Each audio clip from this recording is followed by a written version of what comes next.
Hello and welcome to Morehead Today on MSU-TV. I'm your host, Gary Cornett.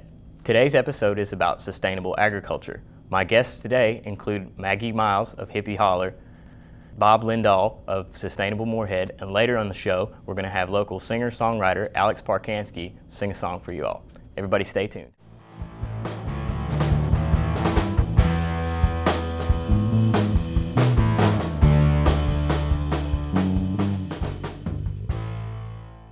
Over the last 20 years, community-supported agriculture groups, known simply as CSAs, have been springing up across the country. Here at Morehead Today, we got the chance to find out about a local CSA group known as the Hippie Holler Farm. Hippie Holler Farm is located in Elliott County, but mostly serves citizens of Morehead and Rowan County. Maggie Miles and Ned Breschel run the farm, providing their members with organically grown vegetables and herbs through an 18-week growing season. While they are not certified organic, Maggie says that they do practice organic methods. In a group such as this, members can enjoy pesticide-free produce grown by someone they can personally speak to, as opposed to mass-produced food which can be shipped in from halfway around the globe. Each week, Maggie and Ned meet their CSA members at the First Christian Church on Main Street in Morehead. Morehead Today attended the drop-off to see what the CSA is all about. In the cafeteria, the food is being divided up for distribution to each of the 16 families currently participating in the CSA. Hippie Holler specializes in heirloom varieties. Maggie tells me that they strive to protect the seed heritage of our region. Some CSA members and other local farmers have even given Maggie and Ned their heirloom seeds to help preserve them. Hippie Holler produces over 200 varieties of vegetables and herbs for their members, whose baskets vary from week to week. The CSA members get to experience eating with the seasons, meaning that the baskets they receive are filled with what is being harvested at the time. One of the things that's been fun and a challenge with the CSA basket is each week it's sort of a surprise on what you're going to get. We know what Maggie's planted, but with the way the seasons run and the weather runs, there's no guarantee that you're going to have 5 tomatoes one week or potatoes the next. And it's been fun. It's kind of like coming in and getting a surprise or a present to see what we're receiving that week. And then our part is we need to figure out how to use it in the week and make use of it. So you need to be creative to do that and kind of roll with what you get from the garden. I'm super excited that it's here. I love the different diversity of the vegetables that are offered, the diversity of the herbs that they're growing, and you don't always get the same thing every week in the baskets. And it's very dependent upon Mother Nature and how the growing season has been. So it's always like a new experience every time you come, because sometimes you might have just a bumper crop of zucchini and then all of a sudden it's dry and you have nubbins that are this big. So just the whole diversity of it is a really exciting aspect of the whole thing. And feeding the community, like I said, feeding the community through fellowship.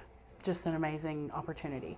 Part of the agreement between the farmer and the person that's participating in it is we paid up front or before the growing season starts, and that allows us to save a share or reserve a share for us, and that also gives Maggie the money that she needs to purchase the seeds and get the garden going. So it kind of works together. We know that we'll be receiving things from her garden, and she's able to get started.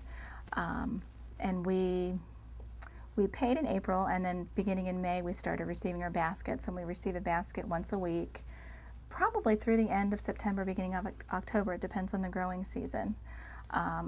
We had 1 or 2 weeks this summer where we didn't receive a basket. It was just an off week where there wasn't enough to harvest. But that's part of kind of going with the flow and going with the season and how things are growing. Maggie and Ned use various systems of growing, including both raised bed and traditional row gardens. No pesticides are used, and a team of dogs works to keep the deer chased away. Maggie says that they keep it real and authentic. They work with nature, not against it, to produce their food. So wonderful. I love the surprises. It's also very humbling that often the volunteer tomatoes do better than the ones we've planted. But that's understandable, and part of growing sustainably is, and we've made a choice. A lot of people come to our farm and it resembles a jungle, but it's, instead of fighting nature, we try to exist with it. So we probably need to get ourselves a couple machetes. yeah, it's sometimes it's a little bit of like a machete. So we grow.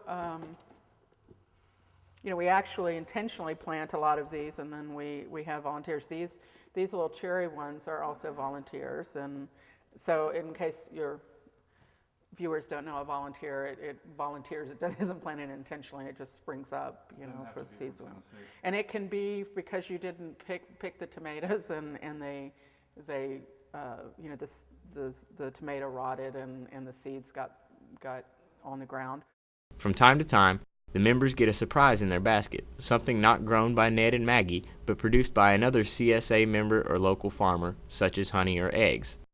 Nadine Milan, one of the original members of the Hippie Holler CSA, makes homemade bread, which is sometimes distributed to the members in their baskets.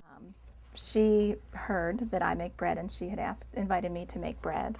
And last year I made bread and brought in a few loaves to share as people were coming to pick up their baskets. But this year, in July, I made a loaf of bread for each of the CSA baskets. And I had help. Peter and Molly, my oldest daughter, and Mary helped bake. Do you remember how many loaves of bread we made that day? How many? I forgot. Mm-hmm. I made 3 of them. You made 3 on your own, but we made a total of 18 loaves. And it was fun. We did it together, and then we were able to share it. So that's a neat thing, too, to try to teach the children about creating things or making things and then sharing them with other people in the community. Just like Maggie grows vegetables, and then she shares them with us.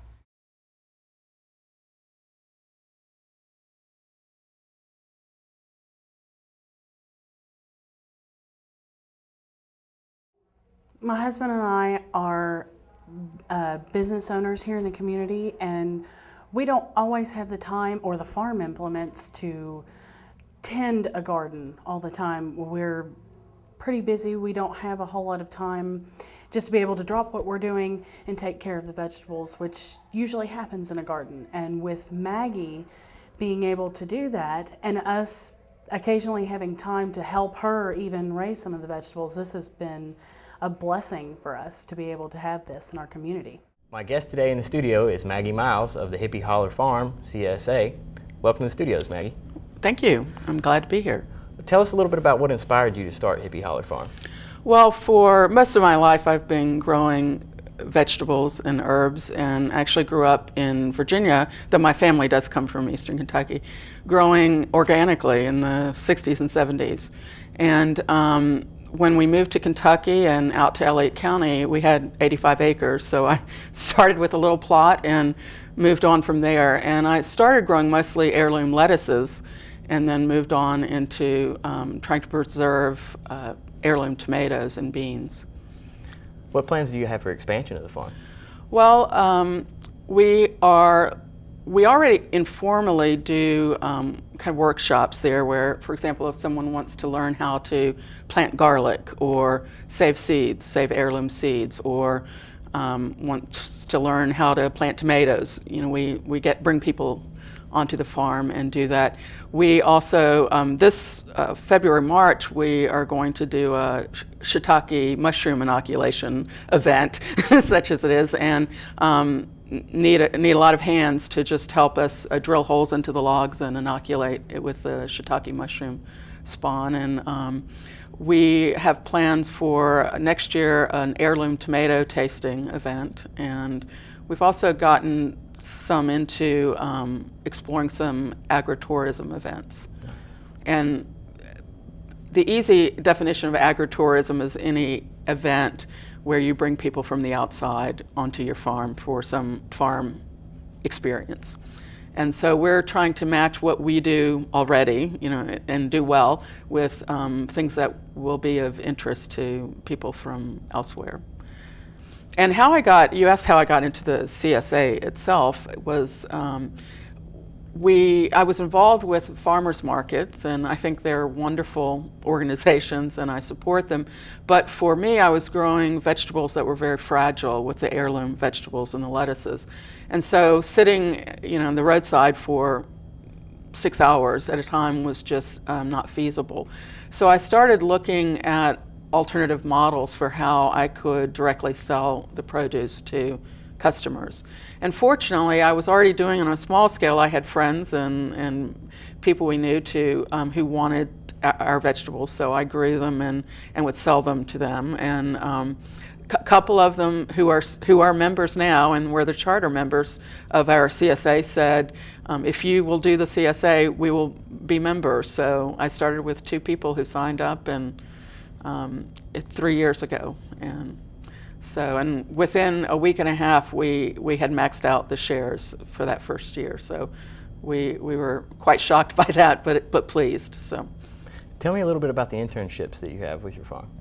Well, about 2 years ago, we decided to see whether any MSU students would like to learn about organic vegetable and herb production and CSA.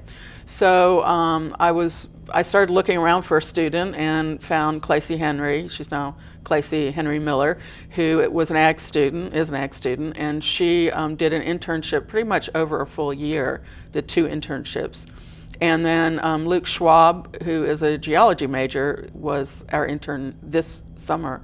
And basically, we give a student MSU gives a student 3 hours of credit, and we give them a gas stipend and a weekly share of the vegetables during the CSA season in return for labor. Very nice. And MSU standards are that you need 180 hours of work in the field for 3 credit hours. So, and we are working through the Career Services office here at Morehead State, Dr. Julia Hawkins. So I encourage any student who's interested to contact either me personally or the Career Services. All right. Well, thank you for coming in the studios, Thank you. Maggie. We will be right back with Morehead Today.